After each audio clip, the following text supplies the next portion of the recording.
Lisa Fry, present. Cindy Hurst, here. Sherry Simmons. Valerie Webb. And Chris Barron is online. I see that now.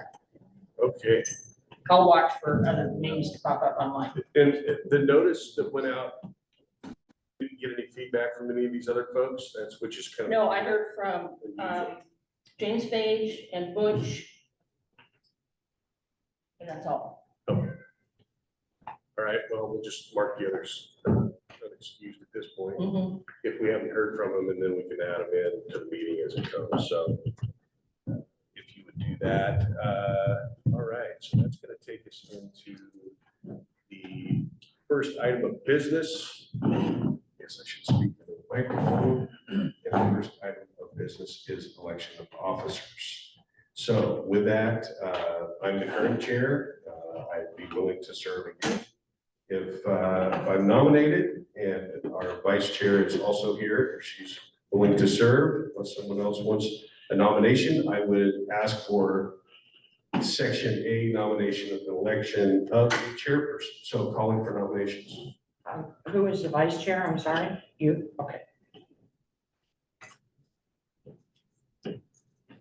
All right, I move that we have Russ Sheldon as our chairperson and Terry Lenahan as vice chair. Do I have a second? I will second that. I second that motion.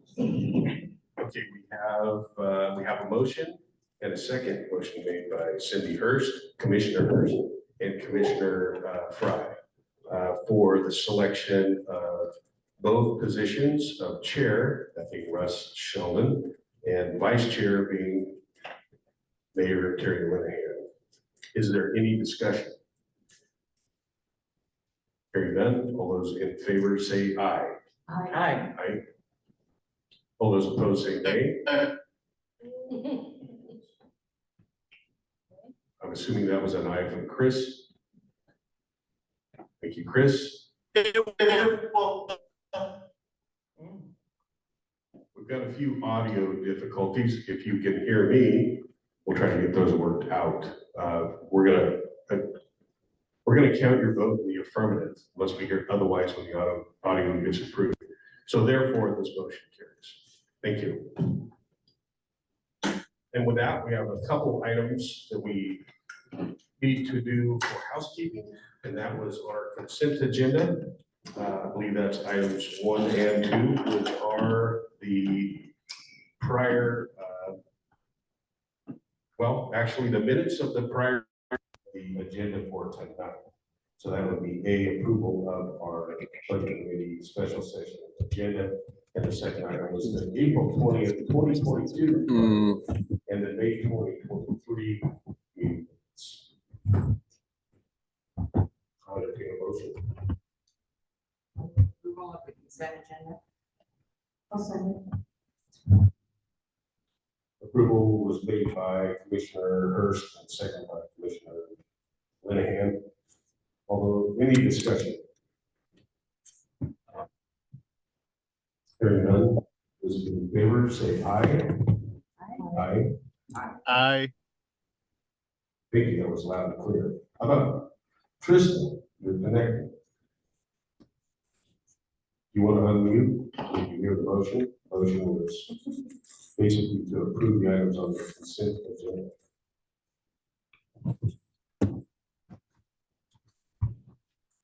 Okay, maybe you're not connected quite yet anyway, or, but, we'll consider that approved. That motion is approved. So we'll move on to item 7, which it will be really interesting to see if we have anybody on tonight in the public sphere.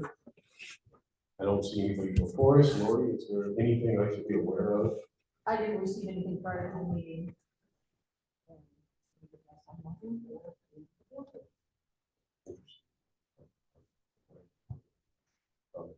Okay, we're gonna race right through this, and I'm gonna bypass it, so there's no public comment tonight. We can add that to the record. Then we're gonna move into our new business, which is basically gonna be led by staff. And that's the first item on that is the mid-biennium, that budget status update report. I'm assuming that's done by Mr. Reed. Yes, sir. I am running it, but we'll have different people speaking at different times, so. Very good. But- We'll go ahead. Thank you. Let's see here. So I have 3 open microphones now because of cord deficiencies, though they won't stretch that far. So if you feel like moving at some point, join the mayor. We have 4 microphones. I apologize. Yeah.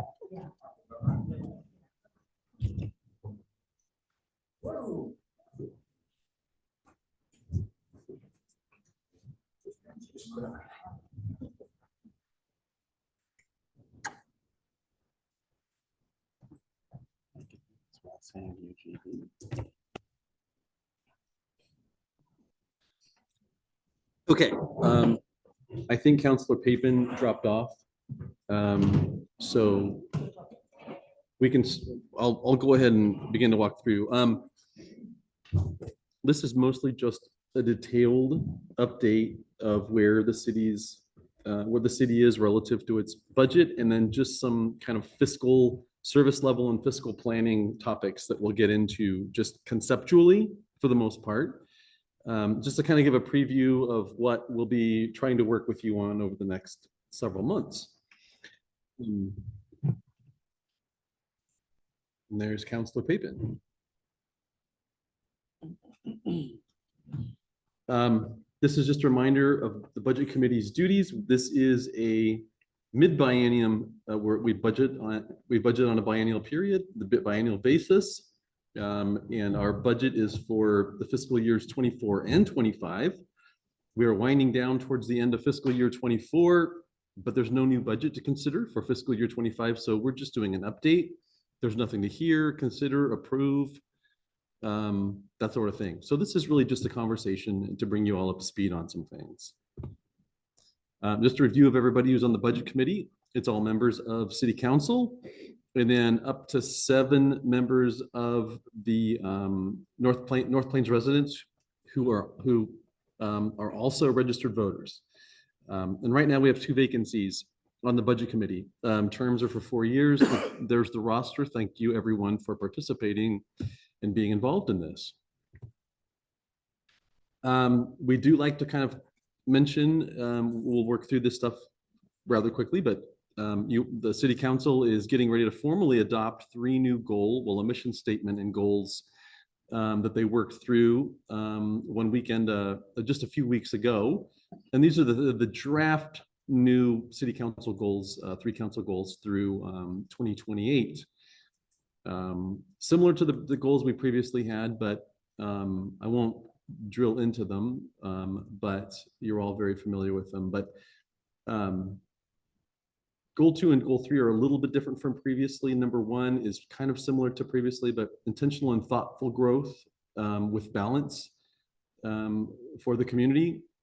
And Goal 3, proactive and inclusive communication, bringing people together.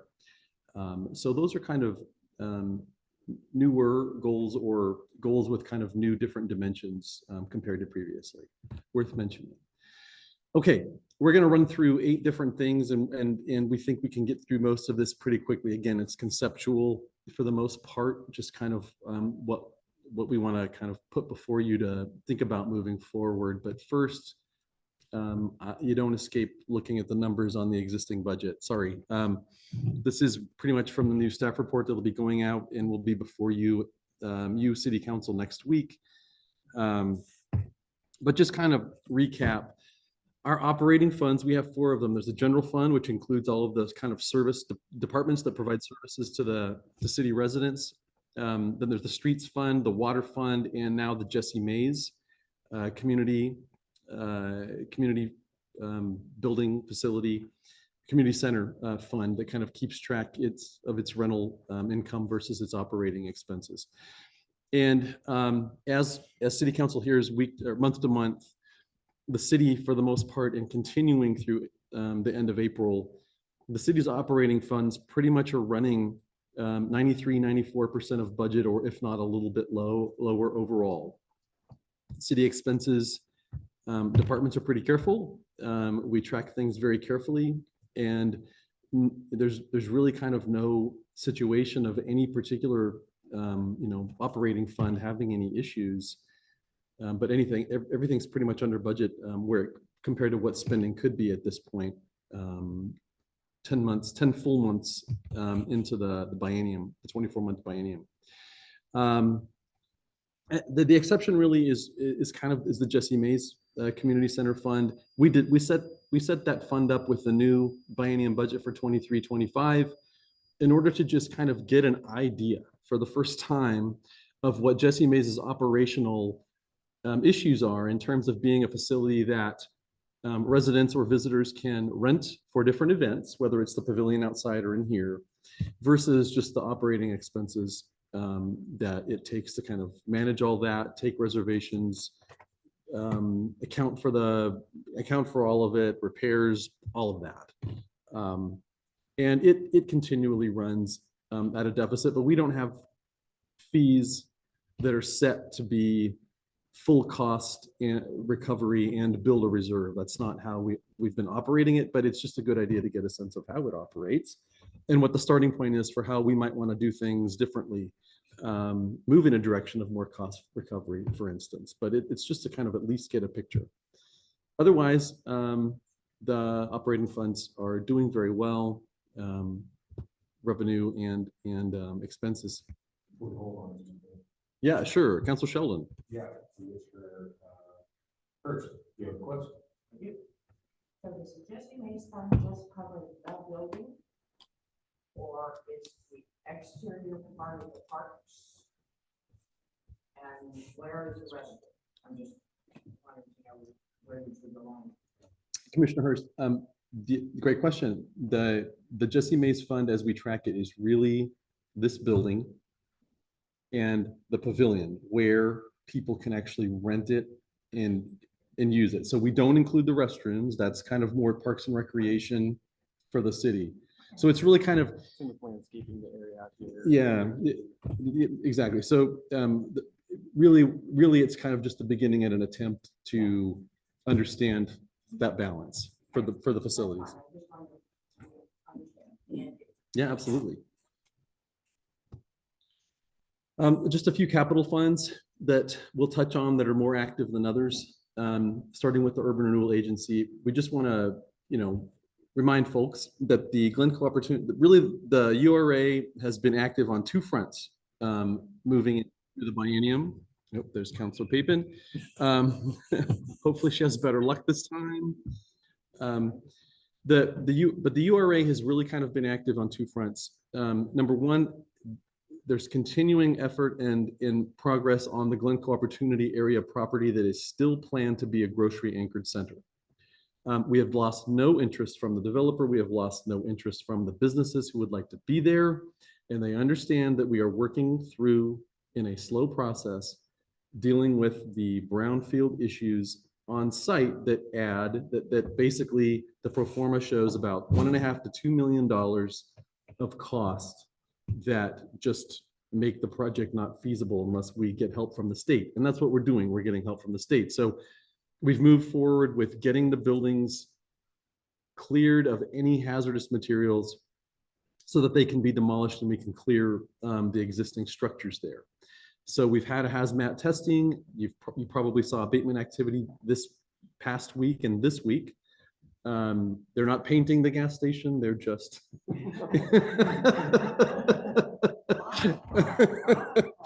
Traffic on that one. yeah, no, that is correct. But we're moving forward with Business Oregon funding assistance. That's the process we're going through now. And after this is done, and then we actually kind of work out demolishing the buildings on the property.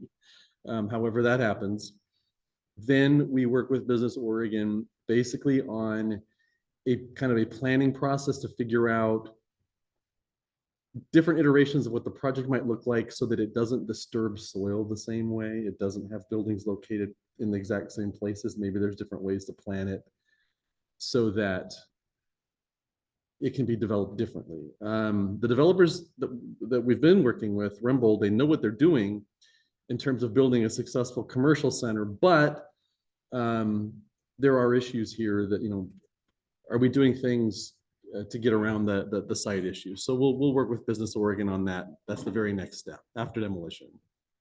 And then the other thing is the Red House across the street from City Hall, of course, was purchased by the URA. And we're working on an evolving plan for a potential new civic center, City Hall, on that side of the street. And that would take out the Red House, and as well as the yellow house that's been used for book storage, that would be part of the site. Question in regards to where the contributions from the grants are coming in to URA. We're not seeing those in there yet, correct? That is correct. Those come in after the fact.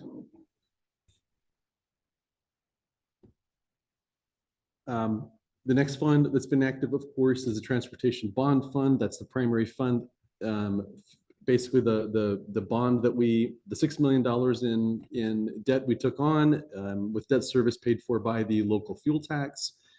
That fund completed a number of projects in the first biennium that we had, 21 through 23. Projects wound down, and of course, as is very visible in the city, there are a lot of projects underway, and those really, the majority of that is Transportation Bond Fund funded. We do have some Dig Once projects where we have some pipe upsizing going on at the same time. So the Water SDC Fund is also involved certainly. But the Transportation Bond Fund has really kind of been the workhorse of a lot of the projects lately for funding that. The Public Works Building Fund, I just cleared payment of a little over $1 million for the Public Works building that isn't reflected in this table. So we're actually about $2.8 million in of a $6.8 million project budget. And tomorrow morning at 10 a.m., the CLT roof will be installed. So that should be a sight. Andy, do you have anything else about that? Well, they're calling it a topping off. A lot of the roof has already gone up, but it's going to be similar to what they did with Apology School, maybe like a beam signing or some. So, yeah, okay. Commemoration of kind of some of the last exciting pieces. I mean, there's still a lot to go, but anyway, yeah, seen some roof go up too. Yeah, so that's exciting. I mean, a lot of great progress, and we're still expecting end of year-ish finish to that building. Okay, that was really just kind of a spin through of where the funds are. I feel sorry for City Council every month.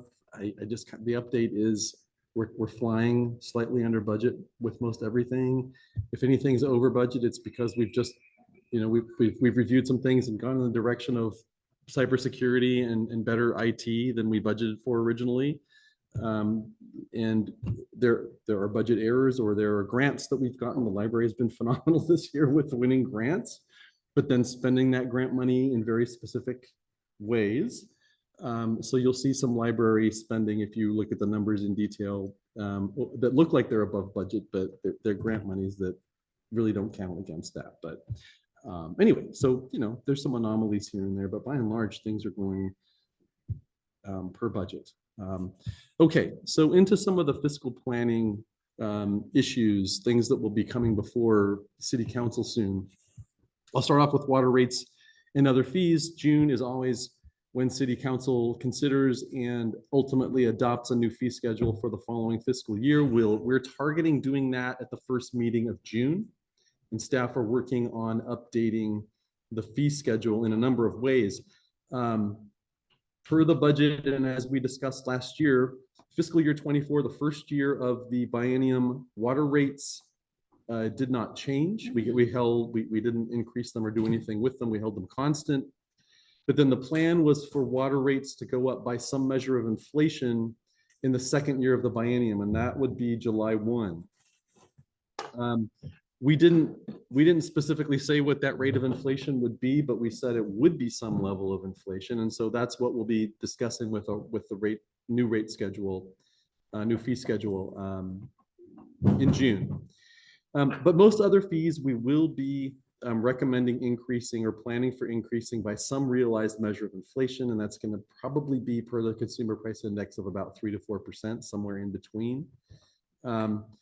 And then we're going to come to you with some new fees or some fee modifications for, just for the purpose of maybe being more competitive or doing a better job for cost recovery, or we just do some things that we haven't been charging fees for. We need to be better about it. So we'll be coming to you, and it is much of that will be water utility related. But planning will be reviewing and suggesting some modifications to some of their fees, and some will come down and some might come up. So you're going to see a mix, but that's on the horizon and we're working through that now. The exception to all this, of course, would be SDCs in the city and the transportation development tax, which is county managed and rate adopted. But we, of course, implement the TDT here, collect it, and use it for different projects. The Board of County Commissioners adopted for fiscal year 25 already a TDT rate increase effective July 1 of 8.29%. The city could follow suit with a similar increase. We did last year target a similar roughly 6% increase in the transportation SDC to match what the county did with the TDT, because you're funding the exact same types of projects basically. But the city doesn't have to do that. But that would be, if you wanted parity with what the TDT is going to do, it would be an 8.29% increase. Parks and Water SDC for the city. Last year, it was recommended we increased the Parks and Water SDC for the city by the Engineering News Record Construction Cost Index for Seattle. And that will likely be between 4 and 5%. For those two types of SDCs in the city. So those would be the exceptions to the 3 to 4-ish rate of inflation adjustment that we'll bring to you for consideration in June.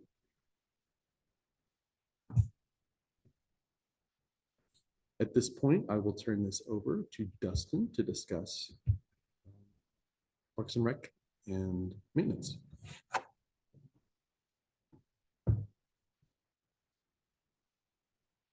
All right.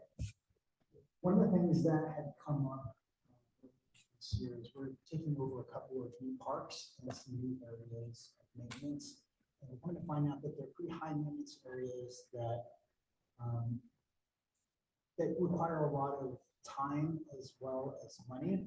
And with the crew that we have right now, there's not a lot of wiggle room to disperse the crews in the right places between mowing lawns. They take up a lot of time mowing and maintaining some of these areas. And when we do that, it takes away from critical infrastructure.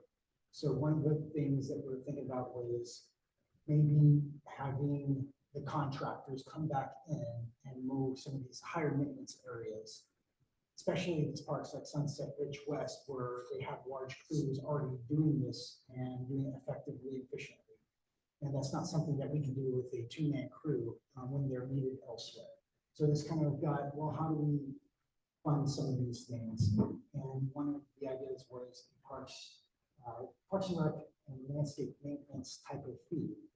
And that would subsidize contractors coming in and doing those high maintenance areas, which would free up from water funds to be able for me to hire some more additional personnel for the public works water side and other street side.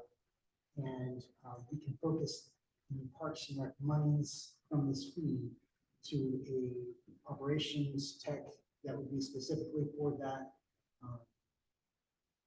area. And also it would go towards any other funding of parks maintenance, things, upgrades that we don't really have in our budget at the moment.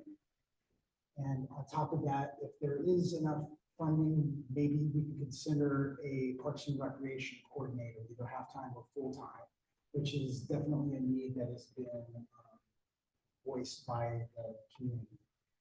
And so One of the things I put on here, is we've got 30 public areas that we are mowing or maintaining, and it's not just parks. 30 of those are really high maintenance areas. And so that would free up a lot of time and money and be able to kind of shift our focus elsewhere for critical infrastructure.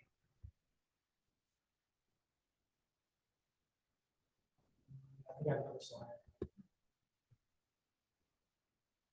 Some of this basically said what I just said.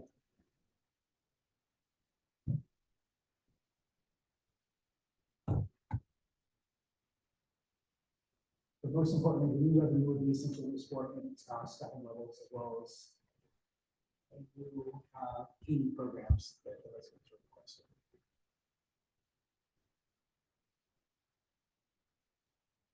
And this would be the last this slide.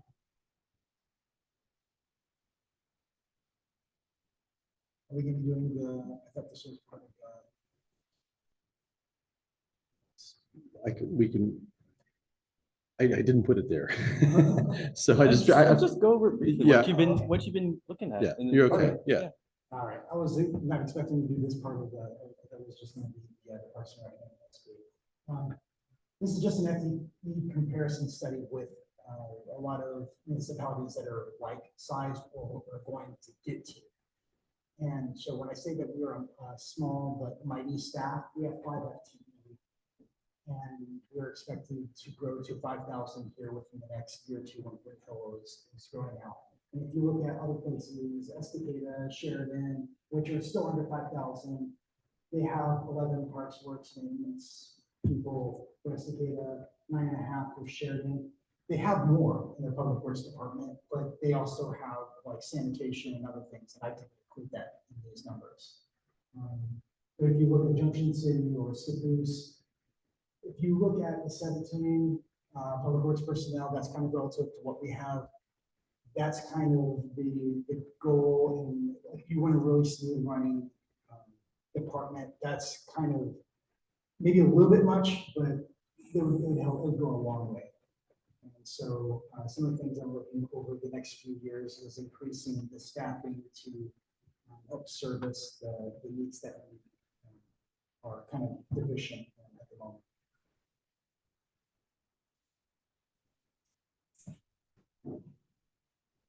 Thank you. I have a question in regards to, when I look at the numbers, I think there is dollar signs attached to it. 5 FTE, I can imagine about what that's going to be. So I'm assuming at some point we would see what a fiscal impact is in terms of real dollars. And I'm assuming the FTEs in that comparison study are full-time employees, not partials. In other words, are 2 half-summer helpers, including 1 FTE, because they're typically hired at a lesser burden rate than somebody that's a full-time employee. So, It actually includes the partials as well. okay, so all those counts are. Okay. And if you look over there, this is an example, you'd have to zoom in there and you can't really see it in there. There's the public works section. This is for Junction City, for example. And if you look at all those, I think there's 25 FTE that are listed in there, but I didn't include some of those. But there's a lot of office support staff, like the public works support there, as well as building officials. There's some things that we don't necessarily need at this point, but there are things that are definitely beneficial to the public works department.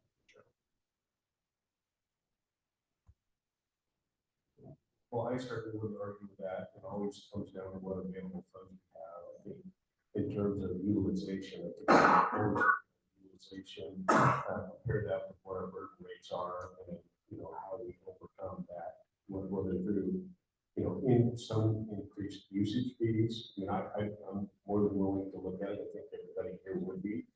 But we gotta have the money to get there, right? And that might come in increments. And so I appreciate the suggestion, which I had mentioned at maybe at council meeting, that why don't we look at contracting some of those services while we can at this point, before we just bring people on board in our budget or where I think we aim.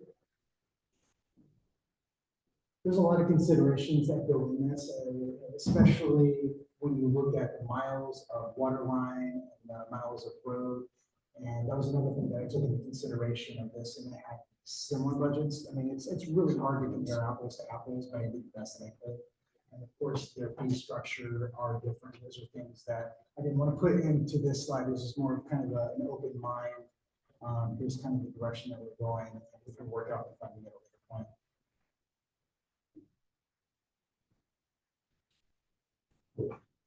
Any questions, Commissioner?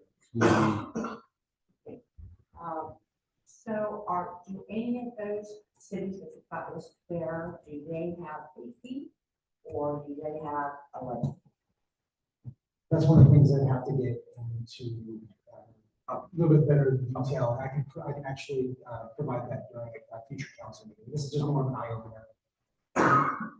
Yeah, and maybe add on to that, for my consumption at least, myself, I look at it from a load unload perspective. I look at what the burden rate is. So how much are those 5, those 14 going to cost us in real dollars, and what's forecasted. And then looking at, this doesn't include any capital equipment, what ancillary cost is burden does that bring in?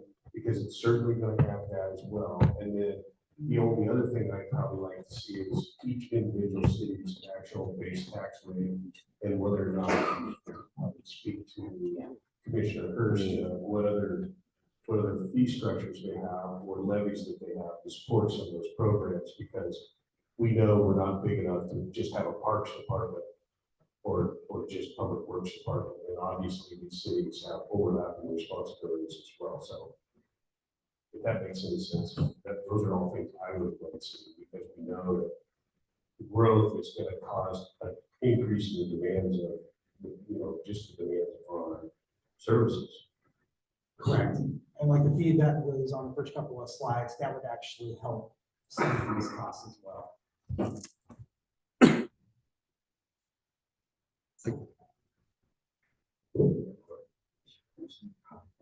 So are you looking to, are you thinking that possibly next year when the new budget comes in, that you're going to be looking at doing some expansion or putting in a fee or sharing a levy? I mean, will those decisions need to be made before the next budget?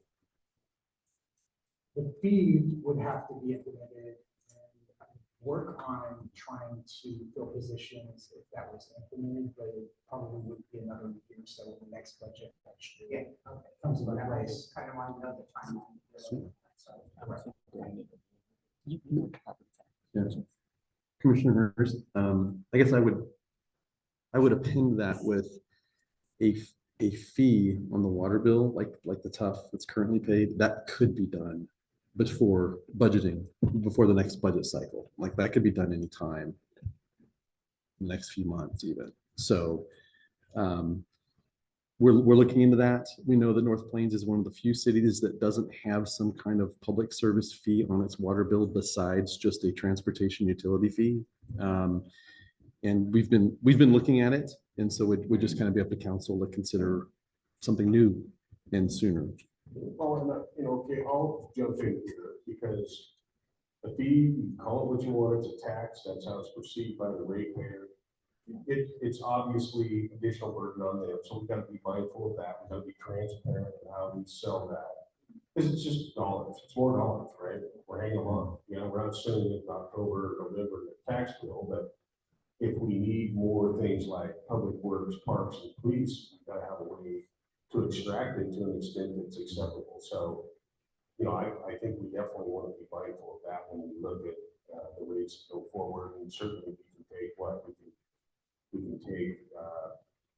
probably relative to what CPI is or whatever those adjustments are going to be, and just grab those and go. I think we'd miss the boat if we didn't at least include the interest that's occurring and look at whatever additional we need. And again, to make sure that we're communicating that for this tax, which it is, they're getting something.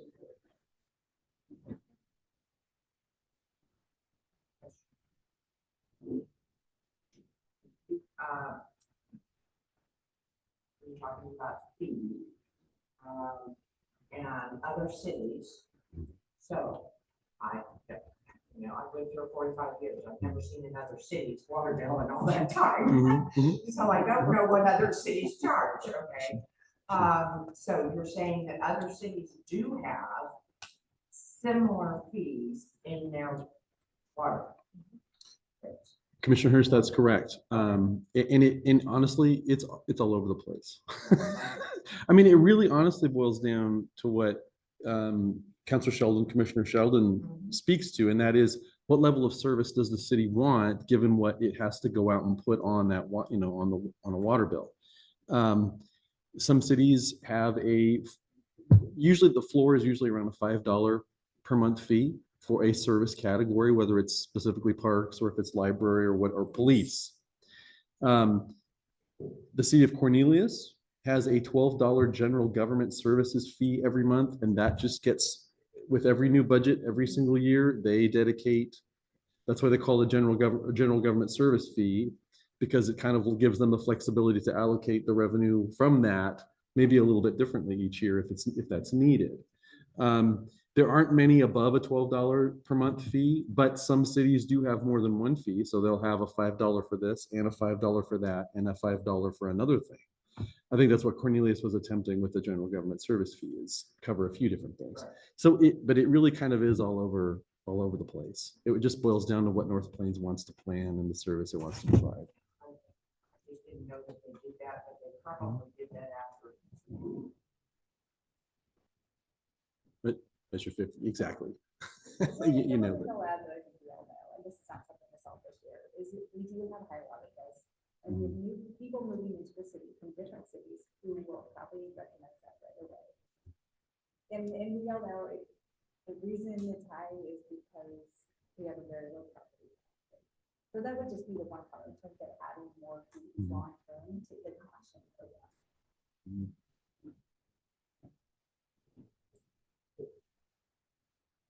Okay, additional comments on that subject? I think we're headed in the right direction.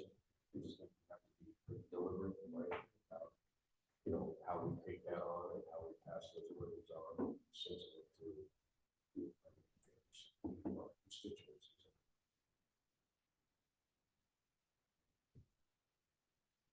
Now Chief Jones to talk public safety.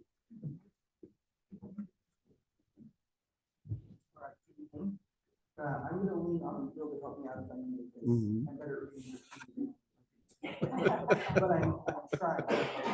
So, as everybody knows, we've been contracting police services for the city with the sheriff's office since 2019. And under that current contract, our staffing model is one FTE for a chief position and a 1.75 FTE for the deputy. So this is basically 10 hours a day, a day, so we'll just say that for that. Every spring, they give us an estimate from the sheriff's office what the upcoming fiscal year increases will be. And this year, the estimates came in at an increase of 5.1% for deputies and a 9.5% for the chief. I did not get a 9.5% raise.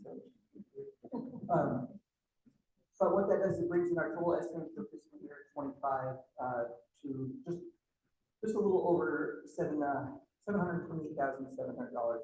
for the contract. That's about 27,000 under budget, what was budgeted by the city for fiscal year 25, along with the contract, right around 756,000. So a little bit under budget, I'd say considerably under budget, based on what was estimated. So I think that's good. Next slide, please. So kind of going off the outcome of the LOL last year in May, and acknowledging the fact that the city's still growing in population, and the need for service levels continue to rise. City Manager Barner and I sat down and kind of talked about what might be some options to kind of incrementally increase our service level, but kind of stay within the confines of the current city budget. And we kind of drafted a plan that would increase our deputy coverage from a 1.75 FTE to a 2 FTE, giving us basically double deputy coverage on Wednesdays for a variety of benefits to the city, beginning fiscal year 25. And that service level, that incremental service level increase would cost an additional $52,000 roughly for the fiscal year 25, bringing our total contract cost to about $781,000. To note on that, the sheriff's office, knowing that we're talking about this plan increasing to 2.0 FTE, in the fiscal year, has agreed to go ahead and let us implement that, staffing increase now, effective immediately, at no cost to the city until the beginning of the fiscal year.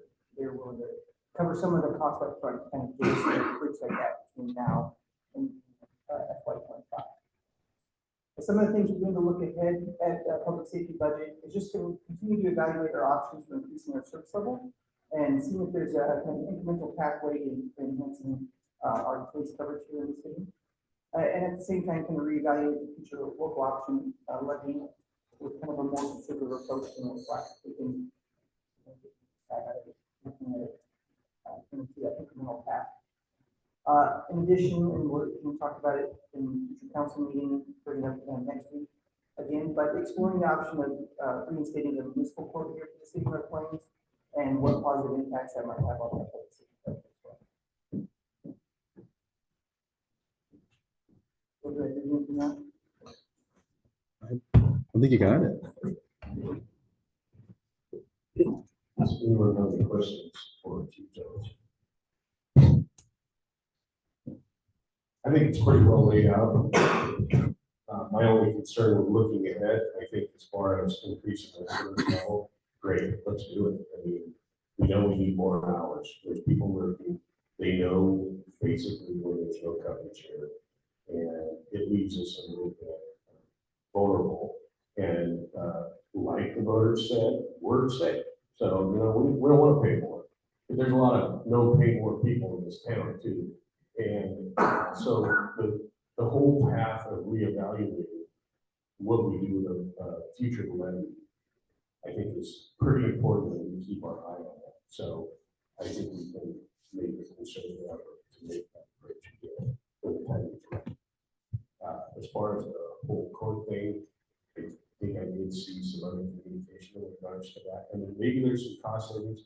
I'd really like to see it because to me, it just adds more burden that I'm not sure we want. But if we're paying a fortune for to someone else for court, that's fine. I mean, when they were slapping people on Highway 26 and rolling the road, that was you know, that's a whole different story. So at least from my perspective, that's kind of the way I see things. I think we're heading in the right direction. Get them all together, and that's good news. So. I have just a couple questions. So just to be clear, so you said that the sheriff's office is going to be picking up the 0.25 FTE until fiscal year 25? Correct, yeah. And then do we have an idea of what that's going to look like for North Plains at that time? Like, what will be our burden? Yeah, so that's what this slide here covers. Increase, the last bullet on the left, the service increase, that cost is going to extra 2.5 FTE for fiscal year 25. For the year, it's an additional 52,300. So over the span of the contract for the year, if we were to maintain our current service level, what we have now at 1 and 1.75, the contract is at 756 roughly. So with the increase to a 2.0 FTE deputy and 1 chief, it would go to 781. And I think that like another consideration for the court, obviously, there's the judge, like, you know, these are costs that I'm thinking the additional burden that we would be responsible for is a judge, and then obviously staff time, a clerk, and that sort of thing. So I think the you know, looking at that, I mean, I'm not opposed to looking at that for sure, just to see what it costs and what it looks like. But I know that when we had the judge and then we had staff time, there was a lot of time where that person was, you know, really involved in that particular aspect of the court. And I can only imagine that the cost for that could be a lot more now than it was 15 years ago. And that's certainly one consideration when we're looking at it is what those costs would be. And that's why one avenue we're exploring is just the ability to partner with them with nearby municipality and share those expenses and what the administrative fee would be for them basically to partner up with us and basically host our court. Is Banks, the city of Banks have that? Yeah, that, I guess that would be the municipality in this room. Just Okay. to be clear. That, Just busted. yeah. I can't tell Well, you no, that. I think I remember, That was my big surprise. Mayor Jones Yeah. mentioning something like that in her state of the city of Banks. Yeah, and so we're just looking at what that would look like, because there's a cost associated with us now going to justice court. Right. And not only just the cost that we lose in the fine revenue, with this associated fee, but the staff time for us going there. There's no control over subpoena time for deputies, which could lead to overtime situations.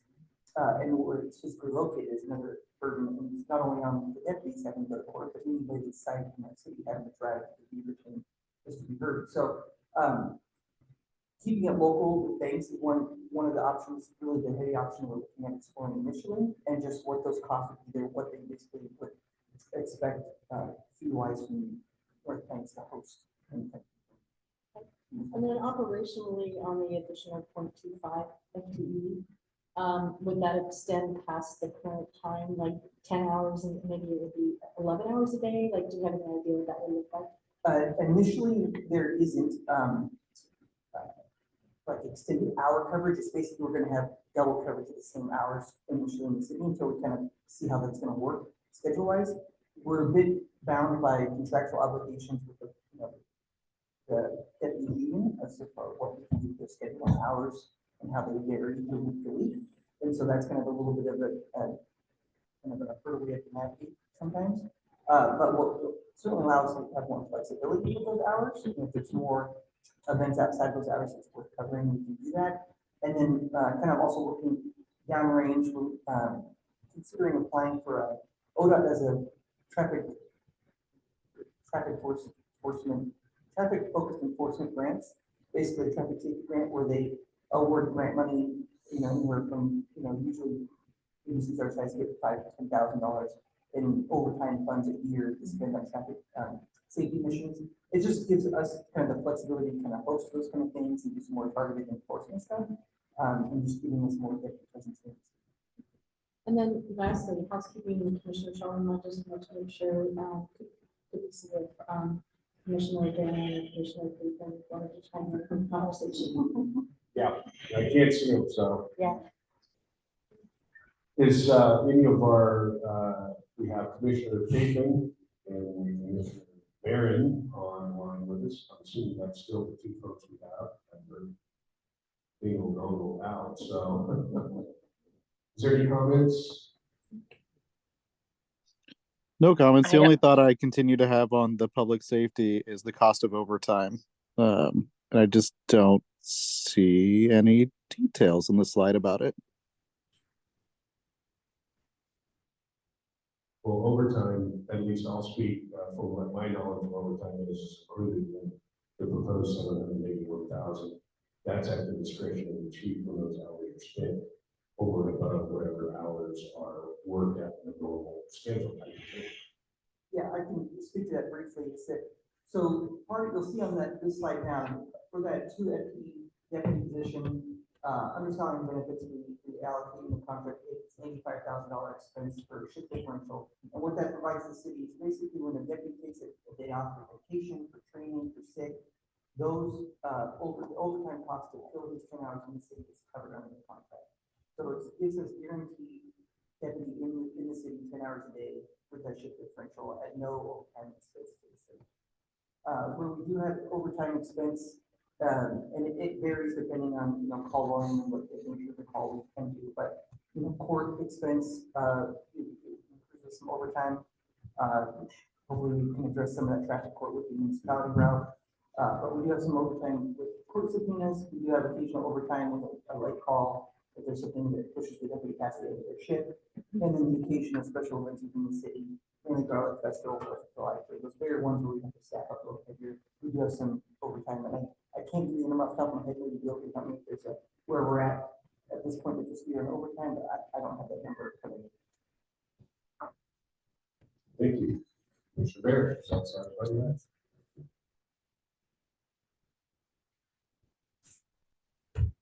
Thank you. All right, thank you. Okay. Anything else you want to add? Any other questions for us? A no from Counselor Papin. She's good. All right, we'll move on. Okay.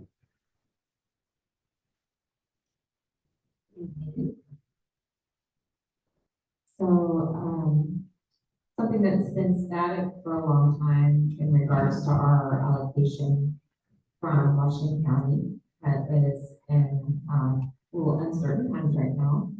So, we, for a long time, have gotten, all member libraries have gotten a 3% increase in allocation that comes from the county towards their budget. And, this present fiscal year, it was a 1% increase. And when we did, they don't operate on a biannual budget in the county, so when we're forecasting for this budget, we had some uncertainty, and if I'm correct, Bill, we kind of split the difference and budgeted, did we budget a 3% increase for fiscal year 25 into the budget, or did we keep it at? Well, you know, for purposes of our biennial budget, since we didn't know. I believe it was closer to 3%. I mean, we were trying to Right. model with We were population. hoping it would go back to normal, but we did, find out is that we will have a 2% increase in our allocation, which is better than last year, but, it does result in a bit of a budget deficit for the library, for planning purposes. But county is undergoing a funding governance project to create predictable and sustainable funding for all the member libraries, funding a standard of service across all households in the county. And that is in process right now. So, I'm participating in that. Our city manager and our interim city manager is familiar with working with WCCO, so we'll be participating in that. So, that's this project that's referred to in the slide with Marina. The consulting project will not only produce a sustainable funding model that's transparent and based on a formula that's that is the same for everyone and you know, and how it's being formulated, but it will also look at service boundaries. So right now, incorporated cities about 1 square mile of property, but we serve about 15 square miles in our service area. We serve a large amount of Washington. So, but that changed in a long time. Our service area boundary doesn't go below 26, and all the original elementary students live below 26. So we visit those classrooms and use our library. So there'll be things like that taken into consideration for service area boundary. And we're able to provide that. So once they determine based on service for every household in Washington County, the library, what they can expect for library service and how much it costs and what the service area boundaries are, that will, before the service area boundary part, how much basic service will cost will inform the next levy rate. Right now, our allocation from the county is made up of the library levy and a transfer from the general fund, not just the library levy.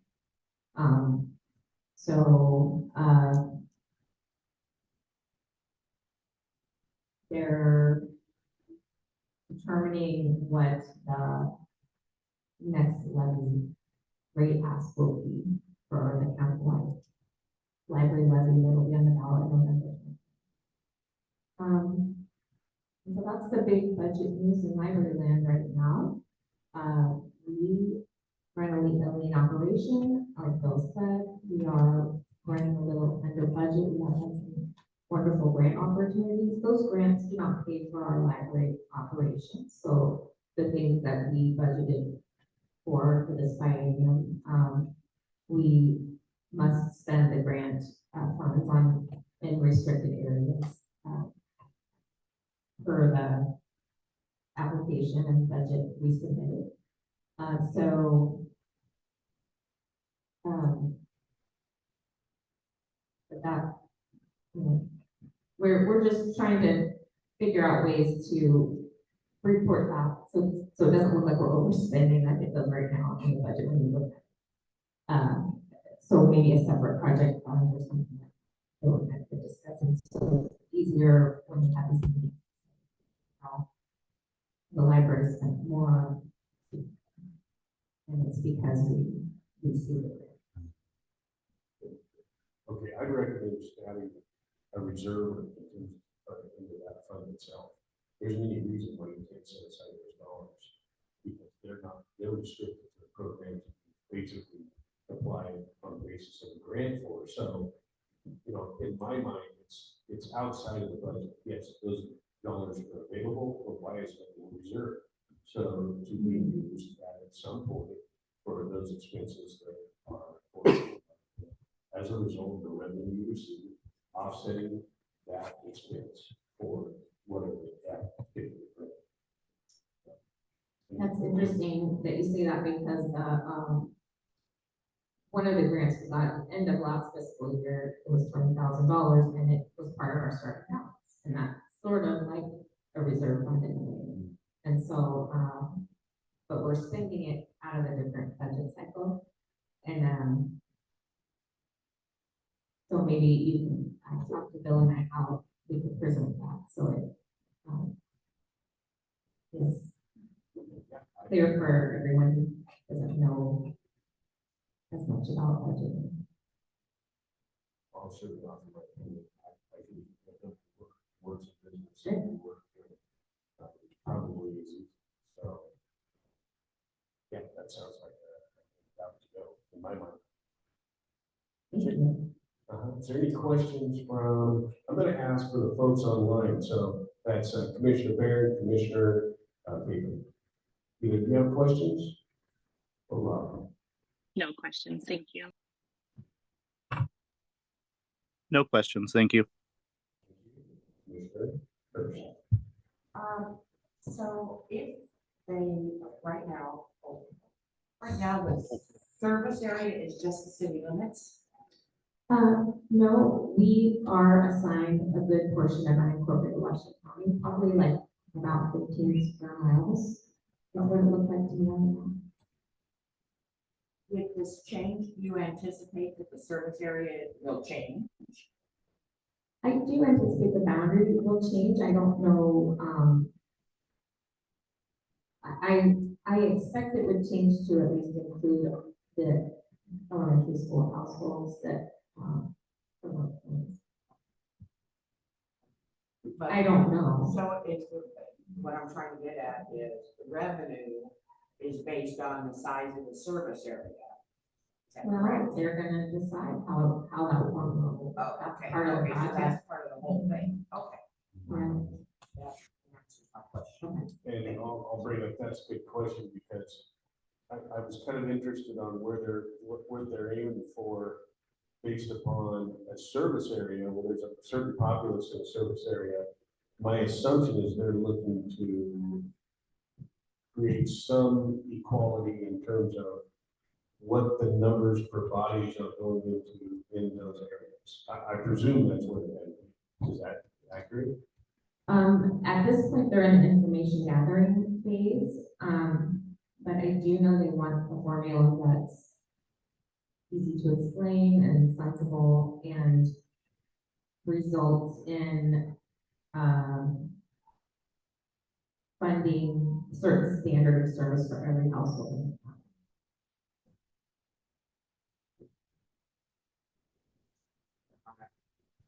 It's been interesting to be part of it. And that last bullet there, I think will be good for Robin to lead a work session with the council once they get a bit further into the planning of this project, probably later this fall. Yeah, I certainly think we need more information. I've always been a little puzzled how how the county divvies up the pie. Because I've never known, at least in what I've looked at, to be as equitable as I thought it should be. And that's, of course, on my opinion based on what I'm looking at. So I'm thinking if there are any ways to be able to work in more terms of how to distribute that revenue, I think we go better for us and should go better for us. The whole burden should be shared with just those people in the city. So Yeah, so, it's a meaty topic and I'm happy to, facilitate a work session. And, possibly even with, representative from WCCLS. And, there will be opportunities for input in the next phase from local jurisdictions, other than the libraries. So you will have opportunities to provide that sort of feedback to the consultants. yeah, that's good. That's fine. Any additional questions for Robin? I have one question. I just want clarification on the grants, Robin. I know a lot of times you have to spend the money first and then you get it. With the grants that you've been going after right now, is it the same funding process that you have to go through and spend the money, record it, and then send it back to them and then you get reimbursed? Or are you getting front funded? That's a great question. I have actually, the grants that I have applied for are, they send the funds first. Okay, sweet. And then they actually, these larger ones we've been talking about are from an organization that actually encourages you to modify your budget based on community input. So they send the funds and then you're able to modify your budget as it's implemented. It's Now, with the, it's very flexible and nice. do these grants have the option to write in administrative costs as well? I know sometimes you can write up to 10% to cover the cost of employee salaries that are working on delivering the grants. And I know the library is one and the same. Do they have the same opportunities? Yes. Awesome. And we have used grant funds for additional staff hours for our staff. Thank you. No further questions. Chris, those are good questions. Anybody else have any remaining questions for Robin from the library? Okay, I guess we'll move on. Thank you. Okay, I have this curveball. About 5 or 6 years ago, we had a work session with the city attorney, with Spencer Parsons back at that time, kind of looking at some different revenue measures maybe the city could investigate. Frankly, I was reviewing that memo a few weeks back, and the council has either acted on all of them. Actually, I think we have acted on all of them, including a local option levy, which we weren't successful at, but we took another swing at it. I think we know how to do better there. The gas tax measure was one of those, negotiating with some of the franchises for franchise fees, a few different areas there. But this was one of those too, a marijuana tax measure. And currently, every city that opted in when the marijuana measure was passed, that opted in to receive revenues. There were some cities that didn't. Northland was one of those. Every city received a small slice of some of the retail marijuana sales from the state revenue share pot. That was a bad pun. From the state shared revenue fund account. However, at that time, North Plains did not put anything before the voters to impose a local sales tax on retail sales. And that's something we have the ability to do. You can impose a local sales tax up to 3% on local sales, and that's for establishments within your city boundaries, city limits.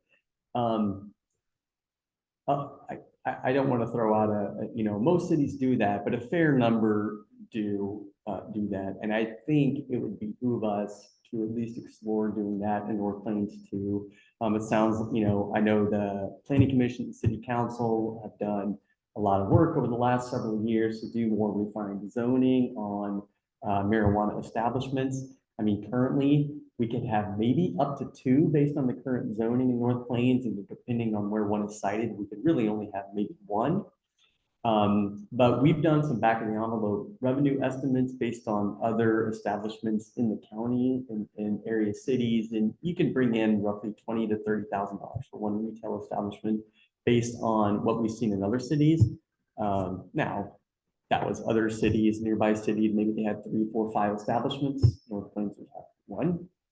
We're on the way to the coast, so maybe these numbers would vary a little bit. I mean, not saying that there's anything to do with the coast, but hey, there's more traffic coming by. I think potentially, but that was some of the back of the envelope estimates we did there. But yes, we would have to go to the voters. I think this would be, my personal opinion is this would be a pretty small lift. I've talked to the attorney about doing this, what it would take to be very similar to what we had done with the gas tax measure. You basically have to get your ducks in a row and get things filed by August. And again, with the gas tax measure too, it's, it's a very optional tax. I would not consider something like this a regressive tax. It's more of a sin tax. People decide to, purchase a certain product that is not necessary for your life or sustenance. Well, then you're going to get taxed a little bit more for taking in it. What the recommendation would also be would be any revenue that goes to it would go to the public safety fund. So that's $20,000, $25,000, $30,000 would go right to the public safety fund, and hopefully that would, voters would take that into consideration as well. That usually does pretty well with measures such as this. But again, if we did in November, I've talked to the attorney about what that would take, and it would involve some code changes, a little bit of code changes. But first of all, we'd have to go to the voters to do that and just have it into the voters annual by August. I don't think it would take a ton of staff time and a lot of probably door to door for the council for something like this. This is one I would just think, go see if it could work. It's going to fund public safety, and I have a good feeling that it can probably pass. So that's just my recommendation. I want to leave there as a potential revenue measure for the budget committee, and it's something the city council can kind of chew over on the summer. But it would be late August or early November. I think it's going to be ballot. Any questions about that? I have a question. Yes. It's all pertaining to if one of those facilities come into town. Yes, yeah. We'd only see new revenue pertaining to new sales in the city. Currently, we have 0, but there's potential for having more than 0 later this year. There is an application for a marijuana store. Okay, so, I agree with you. Let's put it in place before there's anything here. A small slice of the sales, the 2% that the city receives, is that based on population? How? Oh, the percentage? Yeah. It's a gross sales. It's a gross sales tax. No, I'm sorry, I'm talking about the current revenue that. Oh, that we Yeah. receive from the state. Correct. Yeah, there's a formula there that I can't remember. I wish I had that memo there. Yeah. It's not a very significant amount of money that we get because it's a larger statewide pool. They extract a lot of administrative fees from it, but that one is more population based. Yes. That's what I was wondering. Yeah, like As liquor. opposed to Yeah. the electric or, all those other ones, franchise fees. Correct. Yeah, those are gross revenues. Yeah, you're right. For the state share, all of those are based on per capita. So as the population grows here in North Plains, and that little bit, That one, 2% could go up. that piece could go up, but the local tax would be based on the actual sales. Yeah. Yeah, thank you for that distinction. And currently, the current funds that we receive.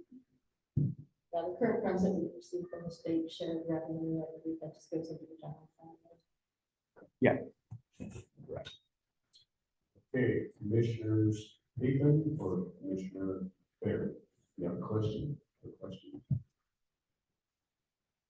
Question, just kind of thoughts on when this goes to measure, like when this actually should go on the ballot. I think just seeing how voters have responded the last few years to a bunch of different fun things that we've tried to do. I think quite honestly, it would be better to put on the ballot after there's a business in town. I think that the general public will probably think that if we put this on the ballot, that we are actively attracting a business if it's not here, that that's something that the city is doing, the committees are doing, and that's just not with as much fun as I've had with politics lately. I could see that just being another headache for everyone. Whereas if it's already here and then we're saying, hey, they're here, we might as well tax them, I bet you will have a much better chance of actually passing at the ballot. Fair enough. I would differ with that, but that's all right. I differ with other things. Commissioner Peter, you have something? Any questions? No questions. I do want to thank Chris for mentioning that, because I think timing is critical. However, I think also having something in place, just knowing that we already do have an application in town, and there's such a long leeway for this, I do lean more towards having the sales tax in place prior to any businesses being. Okay. Mr. Barton. I don't disagree. The timing is everything, and I would just my one caveat would be this November. There will be very few, if any, other funding measures on because of the presidential election, people just don't do that. And if one that we think could pass, if it's in the name of public safety, it's better to do that before you do another May or November, when I guarantee in 2025 there will be other funding measures on that. So sometimes you get it to yourself and you have a better chance of passing. Commissioner Hirsch. Isn't it a general election? There's no cost to the city for putting something on the ballot? Or has that changed? For a For a levy, or sales tax, anything? for a November levy, no, there is no cost. Yeah, that's Yeah, right. there's no administrative fees. in the Rather county than to do a it. special election like we've got going on now, there's a cost to the city to have that on the ballot, right? Yeah, That's what I thought. there are many costs. Yes. But no, Chris, I think that's a great comment. I do worry how crowded the field's going to be in 2025. So, but anyway, something for the council and to think about it. Okay. Any additional questions? I have a couple. Oh, yeah, Well, sure. maybe they're not questions. I have a statement. It is a sales tax. It's a sales tax. The more they sell, the more we're going to get.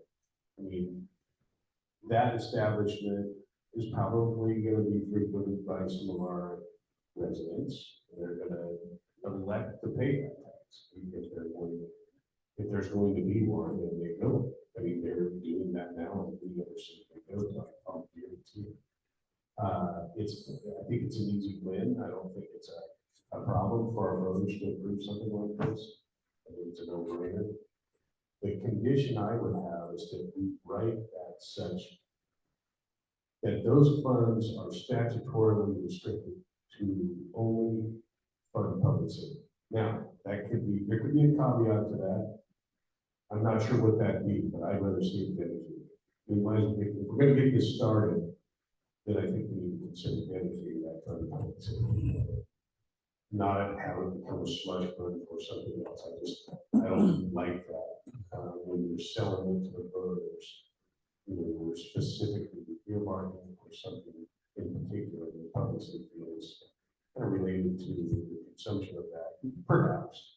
But okay, that's my statement on that. No, Councilor Sheldon, I think that's perfectly perfectly fine to do. We did that with fuel tax measure. We put that in the ballot measure language. This is going to be the transportation fund, the transportation improvements. So we can do something similar and yeah, be very transparent about that.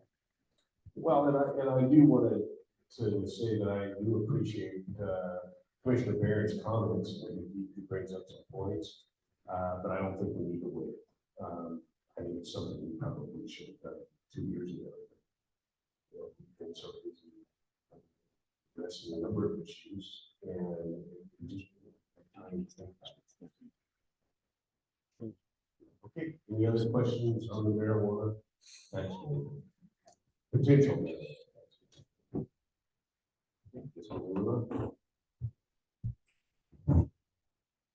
Okay, we're coming to the probably on the 10-yard line now. So Bill will take it into the end zone. Just wanted to touch on this real quick in case anyone's forgotten. American Rescue Plan, we also call that ARPA. That was a COVID relief bill signed in 2021. The city was allocated almost $500,000 back then. And the council adopted a spending plan in 2021. We further refined it in the fall of 2022. All of the funding out of the bill must be obligated by the end of this year and extended by the end of calendar year 2026. I don't think we're going to have a problem with the obligation there. But I just did the latest annual report for it last month in April. Each one is due each April. And we'll have a bit of reconciling to do, probably some journal entries and things like that. But I'm gonna guess we maybe have about $100,000 left. That's just kind of, I'm thinking maybe that's about where we are. But I think we'll have to refine some things, because one of the things we did in the last budget is we made several transfers from the ARPA fund to different departments. So we had some reconciling to do there to see what that looks like. But this is just based off the last report I did in April. We're already sort of earmarking, based on the council's priorities back then. We had city hall improvements and traffic safety improvements as one of some of the priorities. We've already identified some new spending there. We want to put an ADA door in the city hall. We don't have one. I don't have one. Robin just sneezed. Never mind that. Yes, no, that one needs fixing, but that would be part of that. And also we desperately need to get some traffic control signage for different events and parades and street closures and all that. So Dustin has a couple of those on order that would fall into the traffic safety category. So there's a couple of things that are earmarked there, but I would recommend there's another work session this summer or fall with the council once we have a better idea of reconciliation, what's left, to just kind of further obligate that last bit of spending, you know, by the end of this year, and then that fund can be fully utilized based on the council's priorities and things like that. And just to be clear, none of it's ever been spent on staff time or anything like that. It's all been for different projects. It's gone to the senior center. It's gone to the food pantry. The air conditioning in here. That's why this room is at 90 degrees right now. A lot of other sort of community-wide community benefit projects. I think that would be the intent with the rest of this spending later this year. So I've already told the incoming city manager that would be a future work session, but to sort of reconcile what's left there and then spend that with the community benefit. So just want to put that on the radar.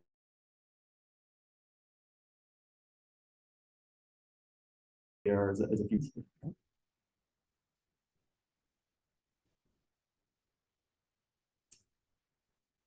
Not? Okay, Bill. Thank you. Okay. Thank you, Andy. So this is the last thing. 10-yard line, 5-yard line. Okay. So, you know, Andy's not going to see it through, but, you know, past year and a half, we really kind of started thinking, okay, we have all this population growth. Bryn Hill kind of had a slower year last year in terms of construction and new homes and folks moving in, but this year they are making up for that's kind of the slower pace last year in terms of, you know, new water accounts, new home occupancies and water accounts. and building permits a few months ago. And we're just faced with the fact that we're probably going to be 5,000 population. You know, we kind of figured 2027 originally, but it might very well be sooner. We're going to be pushing 4,000 by the end of this year, probably. I mean, they're really building quickly now. And so we just have to think about how all these folks are paying property tax, all these folks are paying for water, they're paying for services. And so how do we kind of scale up carefully and incrementally given you know, population and the revenue that's being generated by the people who are moving here and living here, and businesses that we're getting too, new development on that side of things. So just kind of a reminder, in the existing 23-25 biennial budget, you know, we keep track annually of our FTEs at the city, part-time and full-time, all added up, and compare that to population. And, you know, with the population growth that we have budgeted for in this biennium, you know, our FTEs per thousand population is about down as low as it's been, at least in terms of the years that it's been kept track of, at least since 2011. We're getting closer and closer to 3 FTEs per thousand population in the city. I kind of did some digging today in terms of other cities and the departments that they have that we have. So if you take out fire and police and a power utility in the case of Forest Grove and some other things, those cities are kind of on average around anywhere from 4.5 to 5. So we, you know, it's no mystery. We're lean, mean machine, but we have a growing population, and we're going to have to scale up in some way. So we've been putting thought into that. But once Bryn Hill builds out, we're kind of at a full capacity, full build out situation for some amount of time anyway. And so we are putting some thought into how do we incrementally scale up some of the services we provide, and how do we marry that with the revenues that are coming in or that might come in if the city pursues new revenue sources like a marijuana tax or like some kind of fee on the water bill. So planning services and understanding very well what the resources potentially or will be from existing sources. And so this is just kind of a summary of where those conversations have been, and you know what we'll be talking to you about in the coming months, certainly in FY25 as we grow. But public safety, like Chief mentioned, you know, we're working on an incremental approach to bringing in as we can with resources available or coming in, kind of bump up FTEs to have, you know, more patrol in town. And as property tax revenue grows, maybe a marijuana tax is approved. That's extremely hypothetical, but as property tax certainly comes in and other revenues come in, what room is there for public safety to see some more time, some more patrol officers putting time here in town? On the public works side of things, we will be coming back to you very soon to talk maintenance need and marrying that with a revenue stream in order to take care of those maintenance needs. We've talked a lot about the potential for a fee on the water bill, but we'll come back with some more specifics and kind of give some context for what it might look like, and very specifically what a fee might look like and what it would generate and what that would enable in terms of service levels being caught up, that sort of thing. So we'll be coming back to you there. On the planning side of things, we have been putting a lot of work into understanding the relationship between finance on taking money in and accounting for all the fees and all the different revenues and things that happen with growth and the growth itself, the construction itself, versus the planning, and then public works. There's kind of a development services aspect to planning, certainly, and to public works, certainly. There's a nexus there with finance. And so we're looking at the idea of planning, adding somebody that kind of sits in the middle of that and provides some additional capacity in planning, GIS, and some other things that we just don't have, but we pay a lot of money to contractors to help us do. So there's cost savings and revenue stream conversation about that one, certainly. And on the finance and administration side, my department, we're just at a point with population, water accounts, people coming in the door. We're just at a point where it behooves us to at least have some kind of part-time person to come in and do a lot of data entry and supplies ordering and customer service and front desk. Because honestly, there's a lot that with Jen, when Jen was here and with the replacement we will have eventually in June and Bailey, there's still just a lot of reporting and compliance and accounting and audit prep and audit completion. We're just very slow or not even touching, frankly.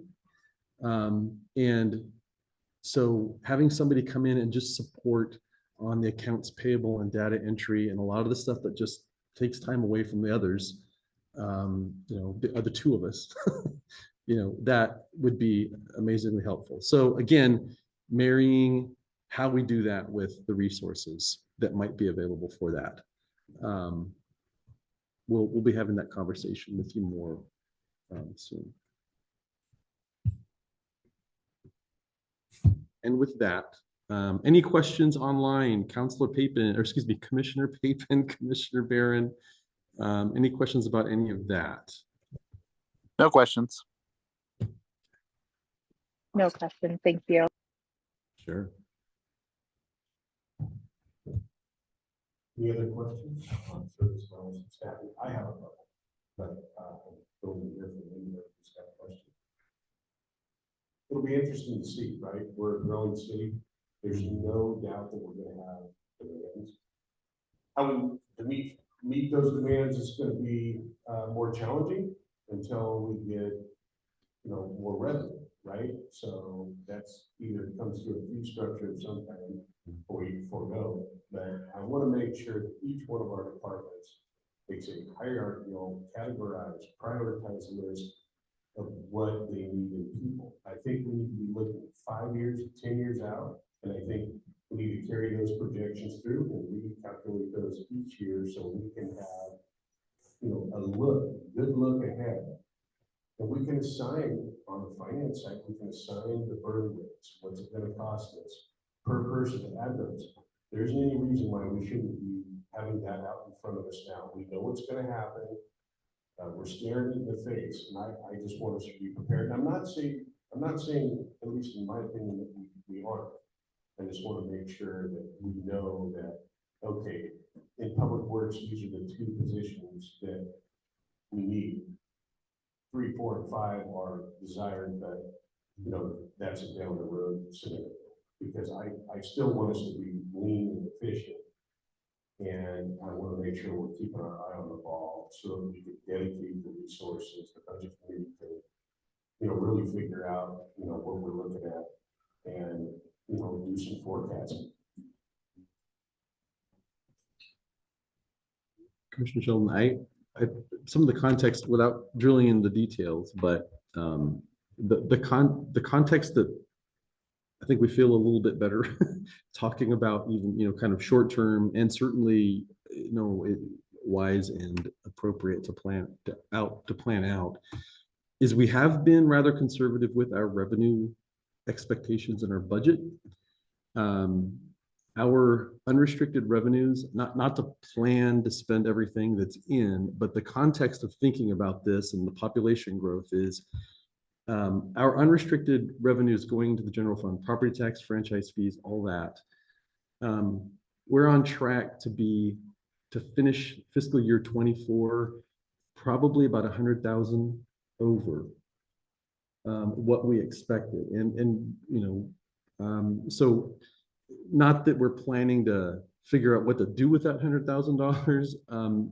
I wouldn't advocate for that certainly, but we at least kind of have in the bank understanding of kind of the growth content, what we know, we can kind of understand where we're going with resources, and where we can kind of incrementally bump this or bump that sort of thing. So, but that's kind of what's going on right now.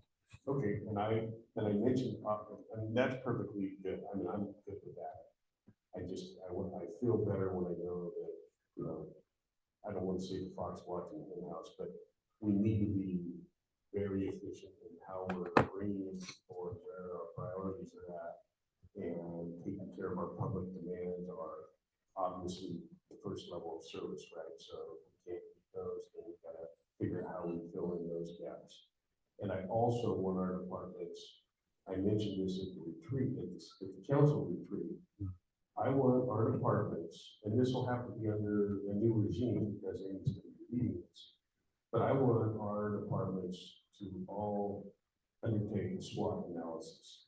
And there's no reason why it shouldn't be done probably on an annual basis. It doesn't have to be drug out, but it's something that I think needs to be done. I think that's a city manager responsibility, and that'll be something that I'm going to be looking to, and whoever we recruit and maybe get interviewed.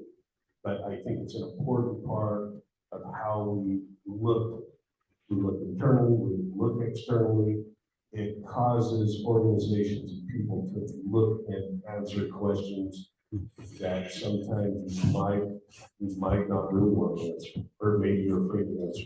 Sometimes looking in that mirror and answering those questions is easy. So it's reflective. I think it leads to good things. I know I practiced it in business for over 20 years and been part of that. And it's usually it leads to something productive. And I don't think it's any different for a government organization or any organization for that matter. So I guess maybe that's off topic a little bit, but it's related to where we're headed in the demands on our revenue. And so, being mindful and thoughtful about how we're growing our bureaucracy, if you will. Our staff has got to be part of it. I don't want to load up too much, at least I won't be supportive of that. But if we're thinking this through well, then I think we can go back to the taxpayer and say, we're watching your dollars in the most efficient way, and we're going to make sure that we're spending correct.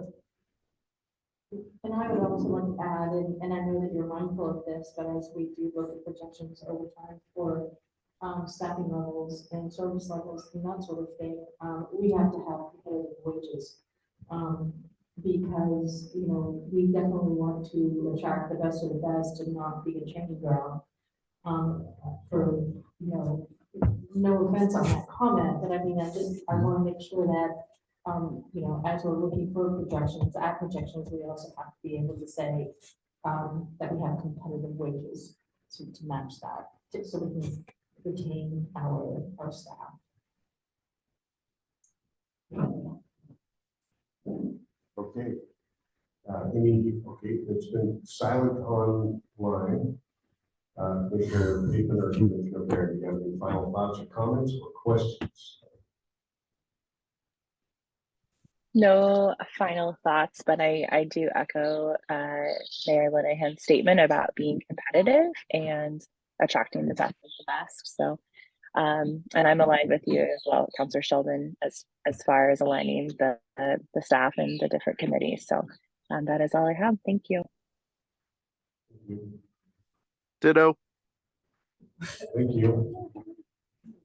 Okay, so we have no other business before us, is that correct? I don't believe so. With that, I'll entertain a motion to adjourn. Motion to adjourn.